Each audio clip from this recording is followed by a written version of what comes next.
Well, hello everybody once again, and welcome to what is the third part of our trilogy, speaking to senior leaders in the National Institute of Health Research, the NIHR.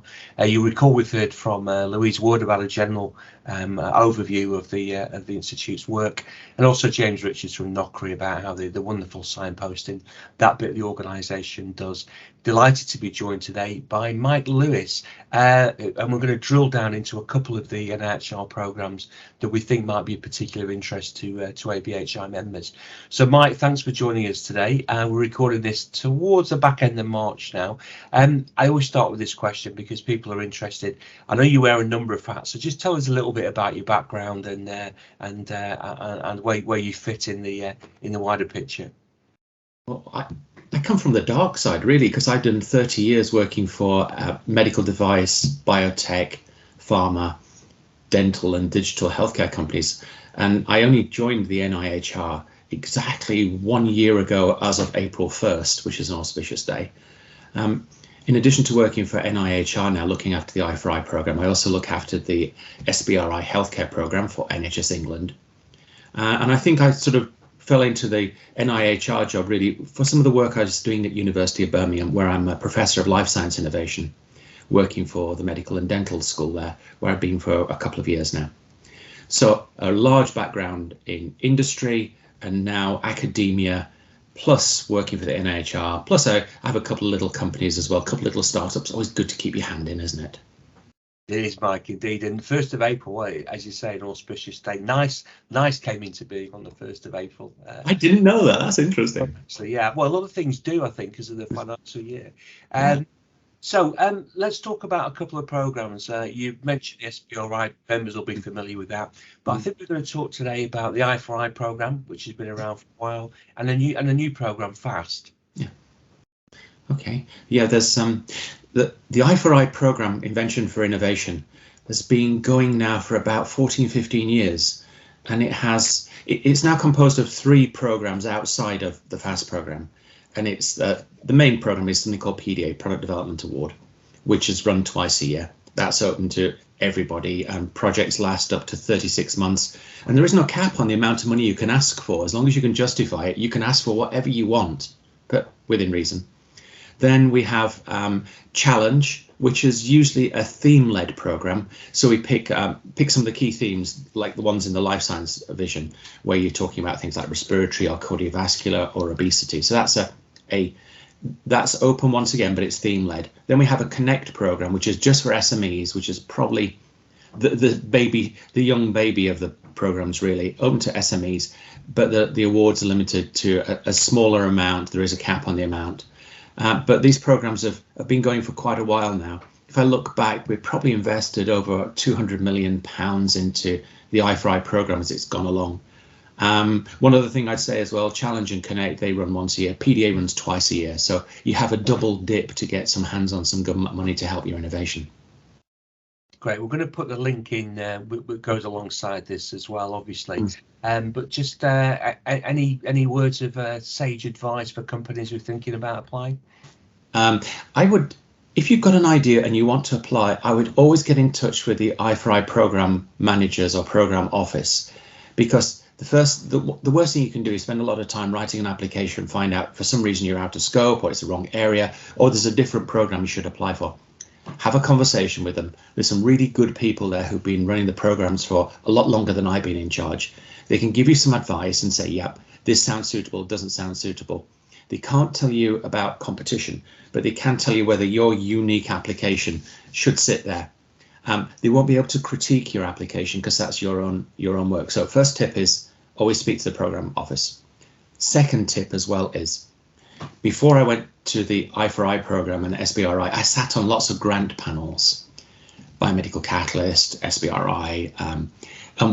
One of the things you notice there is there are 2 types of people, those who write their own grant applications and those who don't write their own grant applications.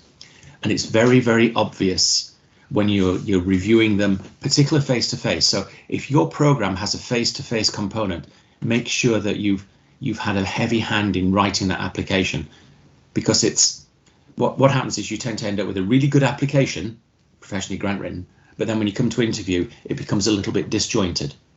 So make it your own work. Even if you do half the words, but you get twice the content, I would always attempt to write my own application for it. Third tip for you. The success rate of I4I is somewhere between about 14 and 20%. So 1 in 6, 1 in 5 applications get through.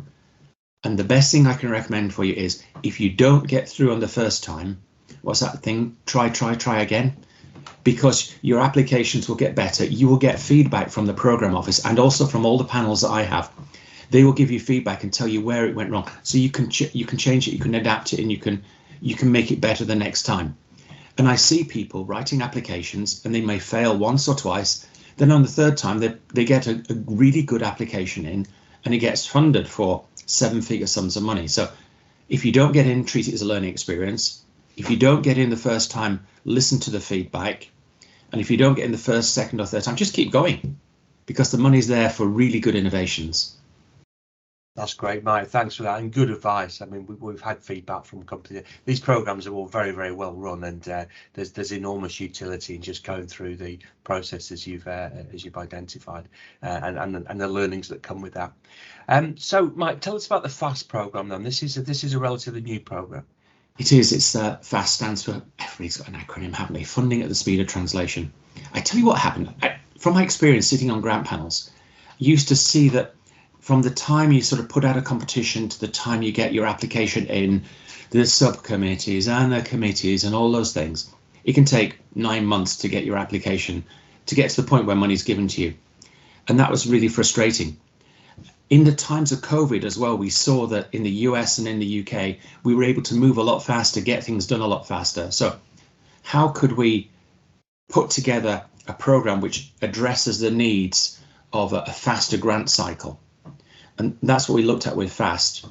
Now, there was a great group of people. I give credit here to a guy called Prof. Tyler Cowen, who's an economist out of George Mason University in the US, who's a colleague of mine.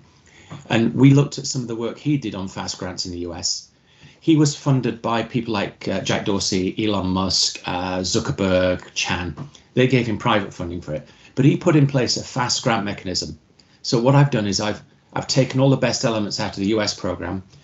We've managed to get the NIHR to fund a pilot program here in the UK, but our objectives are fairly simple. We want to get through a faster grant application. So we'll open a window for grants. We'll see what grants are coming within a 2-week window. We'll look at those. There's only 3 questions on the grant application form. What unmet need are you trying to address clinically? So what's the patient benefit? What do you want the money for and what you're going to do? And the third thing is, when you've done all that, what will it look like and what you're going to do next? That's it. 3 questions, a couple hundred words each. And then it only goes to 3 reviewers, which are a program, a clinical and a business person, plus a PPIE person. So we get some patient involvement as well.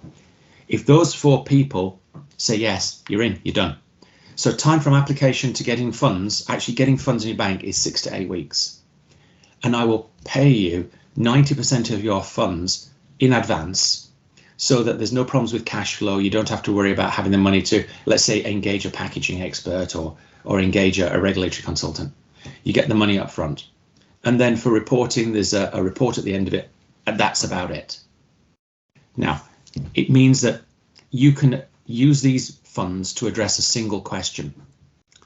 And I want you to be able to frame a question very simply and say, okay, will my product, the packaging on my product, be suitable for sterilization? So you can do some sterilization tests. Have I got my pricing sensitivity right? Have I got a PPIE plan? And that's what the fund's for, to address a single question.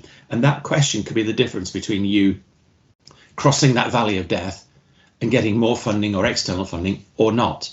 So it really answers just one simple question with one simple funding program. And it's a pilot. I've no idea if it's actually going to work. It worked in the US. They're absolutely overloaded with applications. And surprisingly, it wasn't the typical ones that applied. It wasn't the Harvard, Yale, Columbia, etc. It was the smaller universities, the people out in the regions who used this program to access funds. So it helped the leveling up agenda. It opened up the applications. It made it simple to apply.